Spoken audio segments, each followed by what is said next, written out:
Very on the spot.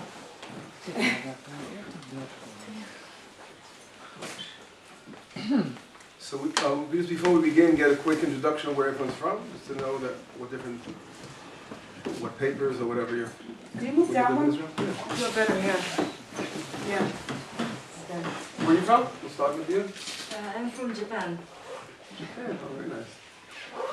You're all? No, China. We China, came from oh. China. Radio China from Japan, from Norway, also from Japan, Yeah. from Holland, Oh. and from Britain, and Canada. Canada? And I was born in New York. Okay. So And you're from New where York was it? now? No, I'm not from New York now, but I was born. Where are you from now? I live here. Oh, okay. Very nice. Okay.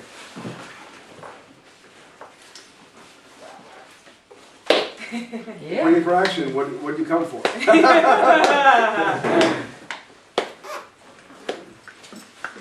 So, how's life here nowadays? Okay, life is good. Life is very good, Anita. We're very happy here. We've lived here for 28 years. It's 1985. 28 years. Mm-hmm. Almost since its inception. And as you can hear from our accents, we were not born in Israel. We were born in the United States, also in New York. And we didn't just want to come to some city, we wanted to be pioneers.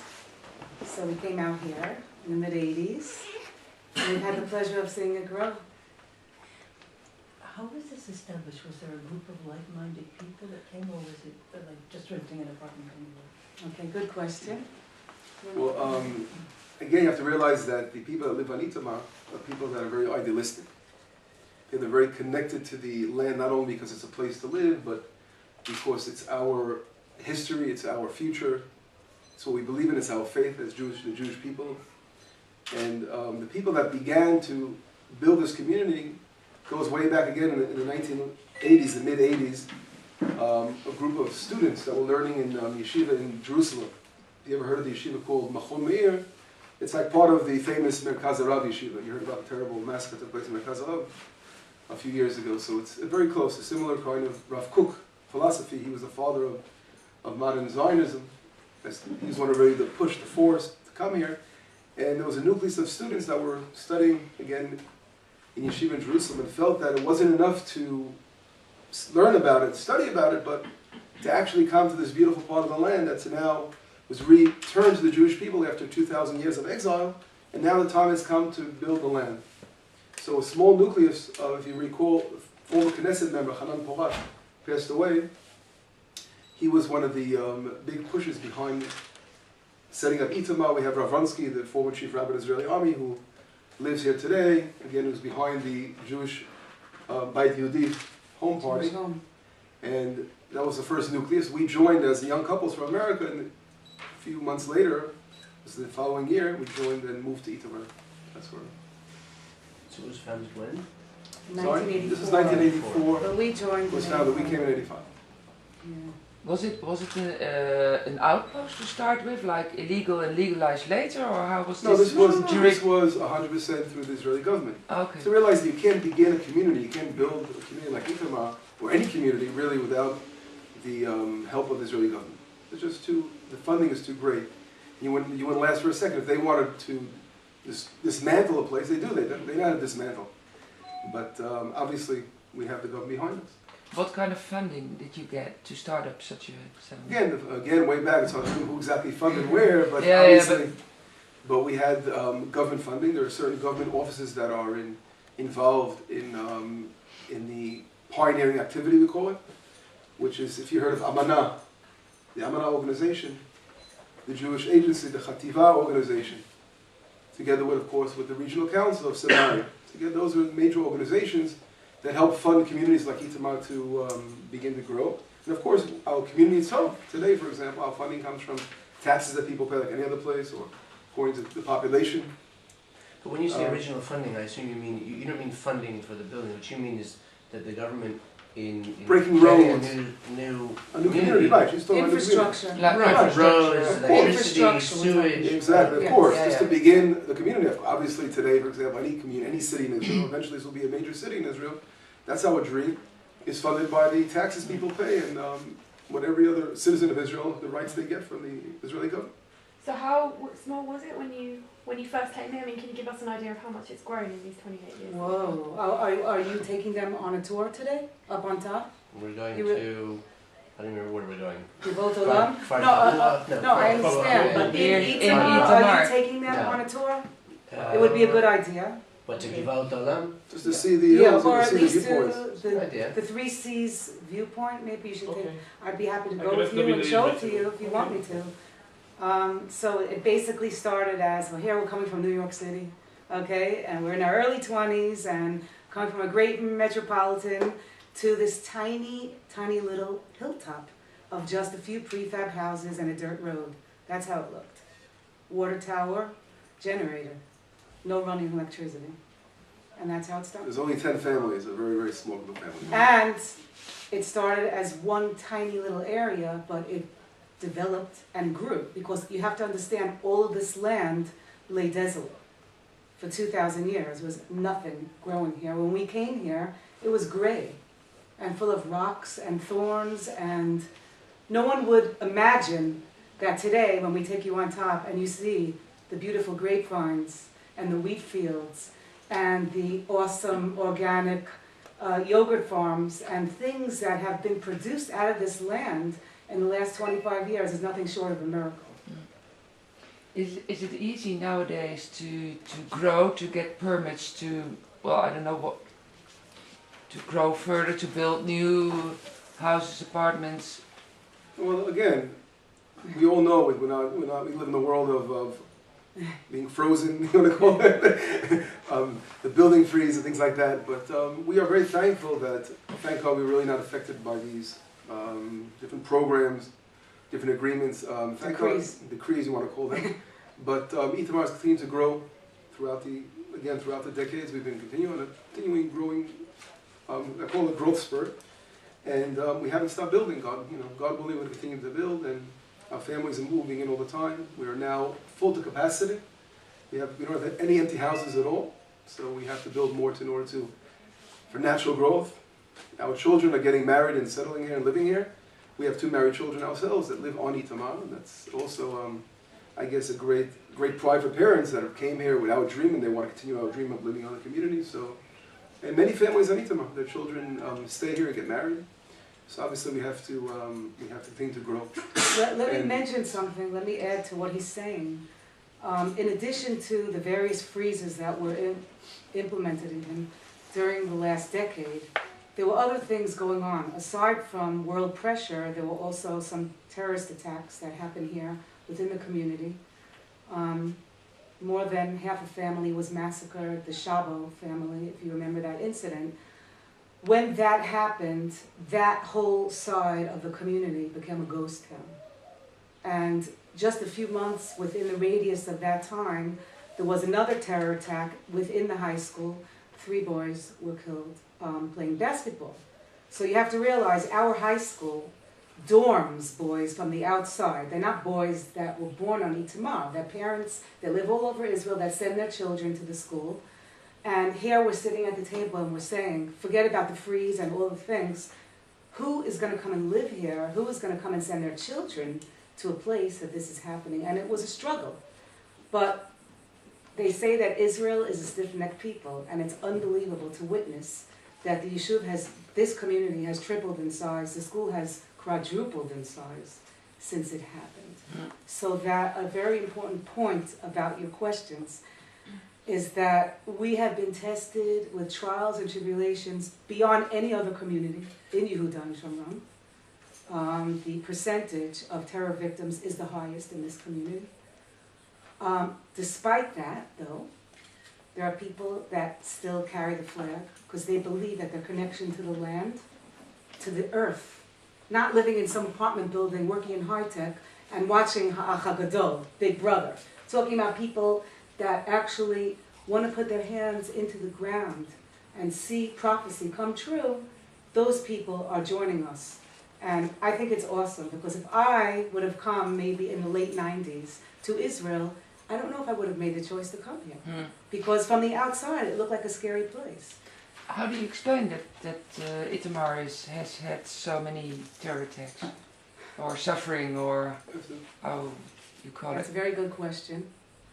Itamar is the vanguard of the pioneering spirit of Israel. Our enemies know this and make a concerted effort to try to break our spirit. That's how.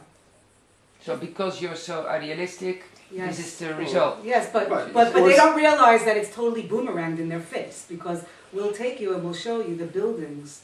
They come and they try to kill, we react with building. And that's the name of the subject here, building. Building neighborhoods, building Torah study halls, building synagogues, building homes. That's our reaction to how they are treating us. So this has made you more determined. More determined. The More suffering. determined. Right, it just strengthens our grip on the land. And when you said you want it to be a major city, how, like, what kind of, do you have something in mind? Is there kind of, what can you tell us about the vision? We have to take you and show you My how big it my is. personal dream, of course, is to I vision here hundreds of thousands of people living on the hills of Itamar one day. I mean, if you think about it, Israel is a very small country. We're a very, very small country. Most of our population center is in the coast, in the west coast of Israel, and the cities are very, very overcrowded. There's hardly any room to grow, to expand. They're even talking about maybe building little islands out there in the Mediterranean Sea. Maybe they can build a couple of new neighborhoods out there in the Mediterranean Sea. But obviously, the future of Israel lies for its young generation in the hills. Not only the Negev down south, which is very far away from major cities, from work opportunities, or up north is also pretty far away, but the center of the country is the most logical solution for the population growth in Israel, which is growing in a huge way. Maybe And, you should mention also that we're equidistant to Jerusalem 1 hour south Exactly. and Tel So Aviv we- 1 hour west. So exactly what you So said. it's that actually not far from any place. we're very, very central located, and we can get anywhere from within an hour or so. So it's very, very, very good for people who are looking for jobs, and it's a beautiful place. It's also, don't forget, for us, the most important thing, it's where our forefathers lived. The name of our community comes from our ancient grandfathers buried in the village below here, Itamar. So again, it's a dream come true. I think the city will slowly grow and expand, and eventually we will see a very, very big blessing in the city. But you have this vision of growth. On the other hand, in Jerusalem, there's a government that might decide otherwise. You know, Well, You I can't wonder go by how- what they how- might. You have to how go, do you view the recent developments Well, in Jerusalem and? Well, again, we are very familiar with what's going on in the world. We're not shutting a blind eye to what's happening out there. And we know there are those who talk about a two-state solution, which we are totally against. We think that again is a illogical choice, a decision to solve the problem, the Arab problem in Israel. It will not be solved by a two-state solution. We have to realize that out of the entire world, the only place for the Jewish people, after suffering the Holocaust, and finally getting out of Europe and coming to settle the land of Israel, the only place that we have of the entire world is Israel, and that was given to us. A godly promise. The entire world, the Christian world, accepts the Bible as well. And that's the true deed to the land of Israel for the Jewish people. And we believe that we have to return and respect that deed. And we hopefully one day that the world will wake up and realize that. But we believe, just like Israel is a miracle, it survived, we believe that, again, we will continue to live here, and the problem will be solved one day. But we can't focus again on what's going to happen tomorrow, what's going to happen another week or a year. You have to focus on living. Just like a person is on this earth until 120 years, 70 years, 80 years, no one knows how long he's going to be here. But he's not going to stop to live knowing that one day he's not going to be in this world anymore. As long as you're here, you got to work as hard as you can, do the best job you can, to do something that's good in this world, that you believe in. Can you be... Can I ask, what do you think about the so-called silent freeze? I'm sorry? the silent freeze. The silent freeze. What do I think about the silent freeze? Again, the different terminology, the world uses a lot of terminology. This Arab Spring, the Arab Spring, for example, is terminology being used. We see what that spring has been doing for the world. This freeze, we believe in anti-freeze. We're not focusing, our focus, that's what I'm trying to say, we are very simple people that are very strong in our faith. And nothing is going to break our personal faith. We have people that were thrown out of their homes in Gush Katif living here. In the Gaza In region. the Gaza region, right, Gush Katif, the Gaza region. Now, you can think of anyone breaking their spirit after losing their homes. Think about your home in Japan. One day someone coming over to you and say, okay, leave your home and destroying your house. Well, how would you react to something like that? And unfortunately, we have thousands of people that have that situation, losing their homes. But it didn't break their spirit. They've returned and come here to continue their lives on InTomorrow, knowing that there are people that are planning to do a similar thing here. Well, let me interject and add to that, that they were thrown out and their homes became launching pads for Hamas missiles going into Tel Aviv for the first time. Right.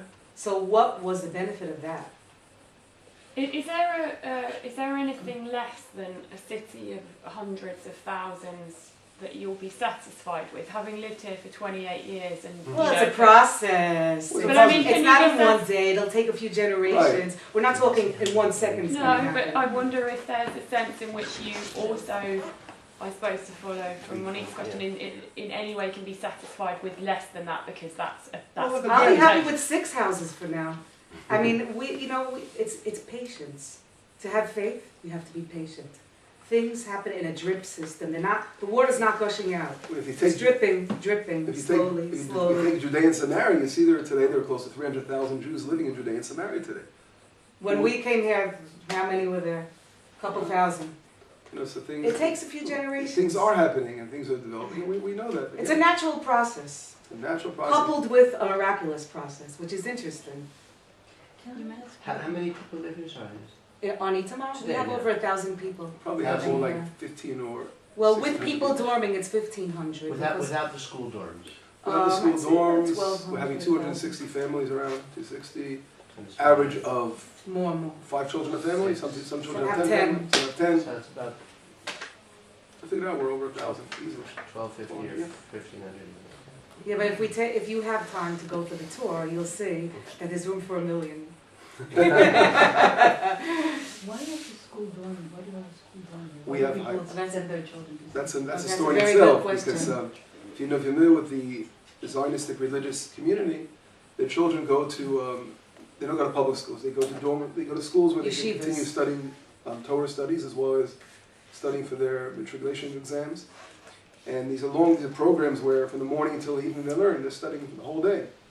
And there are different programs in different areas, so a lot of kids come. We have our school specializes in children that have slight learning disabilities, for example. Every different school has a certain kind of direction. And so people send their children. We've had kids come from Eilat all the way up from Metula. From Anyway, you can think about it. Neverti, from the Golan. I have a question. You said that you don't think that the two-state solution is the right solution.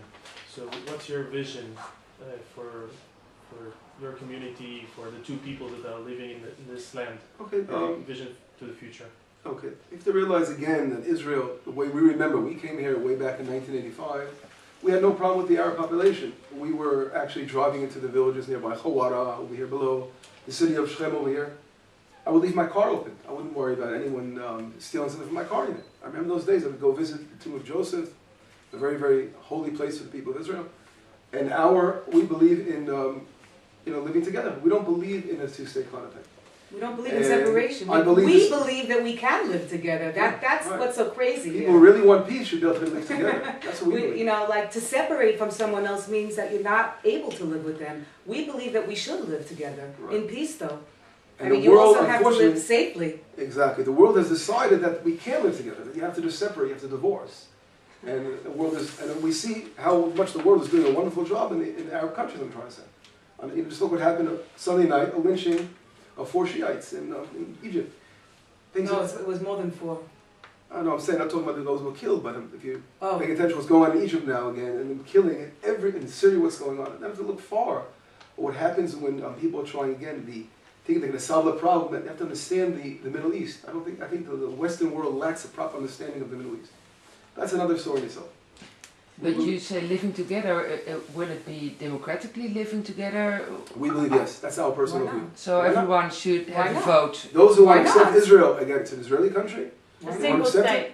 Why not? We believe. You know what? The Arabs living in this area have a better life than any country surrounding Israel. If you ask a Palestinian, where do you want to go? You want to go to Syria now? You want to go to Jordan now? You want to go to Libya now? You want to go to Egypt now? He'll say, I want to stay right here. Thank you very much. It's not that they're asking for it. The world is preoccupied with the Jewish people returning to their land. The world has to decide if they want to attach themselves on a positive note to this redemptive process, or on an antithesis if they want to come against the redemption process. Now it's being clarified which people are for going forward and which people are coming against. It's all coming to a clarification. And we have, let me tell you, thousands and thousands of non-Jewish people, I'm not talking about my own brothers and sisters, that are with us here, that send me letters every day. We are with you 100%. But the media, okay, and world governments, their agenda is, unfortunately, they do not see the value of attaching themselves to this process. And that's where the problem comes from. But could you see a situation if you were to achieve the big city where there were Palestinians living in it tomorrow as well? Is that something that you'd be open to? I'm sorry? What, if they would come and live within the city? Yeah. Like I said, remember you asked me, are you have a vision of hundreds of thousands of people? And I said I'd be happy with 6 homes. Let's take each day as it comes. Right now there are too many things to correct. So that's not no then? I didn't say no. No, I okay, no, said yeah. it's a process. So potentially. And that things have to be fixed. Because don't forget, in the Oslo Accords, they were given weapons. Okay, I'm sure you all know, you're news people, you know the facts, don't you? The Palestinian Authority was given weapons which actually turned against the people that live here. And over 1,800 Jewish people, civilians, lost their lives because of the negligence of Oslo. So if you're asking me, do I want an Arab to live here now? First, we have to correct that problem of them being trigger happy, killing Jews. But do you not see the Israeli army also engaging in this type of, I mean, this The seems like a Israeli very army tit is for totally tat kind here of- for our defense. They're not going and killing people. They're not going into villages and killing people. You They're know doing that night because raids, arresting children. It's not arresting like a- children that throw Molotov cocktails at me when I'm driving. Listen, you're in the media. You know the facts, don't you? Yeah. Okay, so let me even bring something up, okay? What is the big thing in the media today? The price tag. Oh my gosh, these are terrorists, they're writing graffiti, they're terrorists. What about the fact that my neighbor on my right side and my left side, across the street and under me, were murdered in cold blood, and their names weren't even mentioned? What Do you think that's fair? It's not. Do you- I don't think it's fair. Absolutely It's not fair. I feel that you deserve to live in safety, Yes. but it's not a tit for tat What do you think situation. that? What are you trying to What I do say? mean, How- are you justifying price tags because of the violence? No, no, I no. never said I'm justifying it. I'm saying, Condoning price excuse tags? me, Not I'm I'm understanding. saying that there is no balance in the way the media is projecting the story here. No balance at all. Okay. Can I one clarification about what I asked before? You want to live together. You want one state democratically. Don't you fear the Jewish character of the? Aren't you frightened to be outnumbered then? By Let me try. Let me The add Arabs? a little. First of all, number one, I want to. They mentioned the price, that kind of thing. Again, we don't want to focus on these things. Obviously, we are people that are against violence. The Jewish people, the ones who are driving around with bulletproof buses, we're the ones who, again, unfortunately, suffer terribly from terrorism. And we don't sanctify death like extreme Islamists do, and blow themselves up and give their children bombs to blow themselves up, and women as well. We don't focus on that. We focus on life. We focus on building, and that's our dream. Number one. We also believe one day there can be true peace. And true peace does not mean by destroying and committing suicide to your own people. You have to understand these are concepts that go together. And we do not accept sometimes these Western concepts of a two-state solution without living here, knowing, and without experiencing on a first-hand experience of a Fogel massacre just a couple of years ago. We live it, we understand the situation very, very well. But we are true peaceful people. That's what Leah's trying to say. We have, again, tremendous non-Jewish support, Christian support, in America, in Holland, in Finland. We just came back from Finland. Different places throughout the world that are standing with Israel because they believe, again, they are Bible and religious people. But again, people are not standing for violence, like saying tit for tat. We are a non-violent people. We have to defend ourselves because we're being attacked. Israel would have settled for the most simplest things. They offered everything for peace. They offered their, again, Yamit was given away, Sinai, the Gush Katif, northern Samaria. All these areas were given away for peace, but unfortunately, instead of getting back, we got back pieces of people blowing up. We got back missiles, and we're getting that today as well. And we're surrounded by hostile Arab countries that are killing each other and killing their own people. Let me So you're just, telling us about, no, let- finish what I'm let trying to say. yeah. So the point is very, very careful. We do believe strongly that there can be a solution, but obviously what's happening today is not the solution. Right. Can I Let- It's just time to ask give about ourselves, to just give us a a chance. comment that you just now, an interesting point about the support that you have in the U.S. and Finland you were mentioning. I'm assuming you're alluding to maybe evangelical groups. No, I'm talking Not about all even, kinds. not No, even, no. not Not only even. evangelical Who groups. exactly It's are you? We're including talking many about different types of many people. different kinds. Many, you can't put them in one thing because Yeah, there's so they're many. not clumped into one. Who exactly then are you? So we're talking about people, Variety. individuals. I'm talking about really groups or organizations, individuals that are just People that just come people's over to heart that write you And an when you email. went to Finland, was it through just kind of your personal meeting with Personal meeting with Personal friends that meetings. come here and right. organizations Yes, there? yes. Or We So- met even a European member of parliament, in Finland? Chano Takula, Okay. who's very pro-Israel. Mhm. Yes. Yes. So I just want to mention something that Moshe was talking about. I think this is very important. I'm sure you all know the map of Israel, right? So that if you're thinking about the western side of Israel, you're talking about the coast where 70% of Israel's population lives. And most of its industry. It's in a low-lying area, it's on the coast. If you're thinking about the eastern side of Israel, it's another low-lying area, it's the Jordan Valley. It's what separates us from Jordan. These are two low-lying places, but if you come towards the center, you're actually ascending up to where you are right now. And if you're looking on the map, we're right in the center. So let's put history aside, let's put religion aside, let's put this whole political thing aside. Let's just talk about strategy. Strategically, if you know now that Hamas is in control of those places that the Jewish people used to live in, and they're launching rockets whenever they decide to, into Israel from the south. From the north, it wasn't too long ago that Hezbollah was shooting missiles all the way into Tiberias and Haifa. So if you're thinking about the south and the north, now think about the center. If, God forbid, Hamas would have a hold on this ascended area, Tel Aviv would be destroyed. Because you know that it's less than an hour to get there by car. So let's think about the safety of this country. The people that live here, they didn't come here for their own, how do you say, echut chaim? How do you say that? Quality of life. They came here because they're on a mission. They're on a mission to protect the country too. What would you do if, suppose there would be a peace process, a two-state solution? That wouldn't be a peace process. If it Okay, was. well, a process, a solution, whatever, a two-state solution. Itamar would be one of the places that has to be dismantled, I think. It wouldn't be part of land swaps. again, What would you, how that's would one you of Robin's react? favorite Okay, statement last well, one. first of all, wait. What would you do? I'll let you answer, but I have to say something. This is really like on my heart. Yeah. Why is it that when it comes to Jewish people living in Israel, that it's okay to not even talk hypothetically about just taking Jewish people and throwing them to another place? It's not even anti-Zionism, it's anti-Semitism. It's your own Jewish it's government. anti-Semitism. But it would be your own Jewish government. In the who would meantime, do my that. Jewish government just built me a new road here. So This is what let's I not exaggerate. They just built a road on this community. Yeah.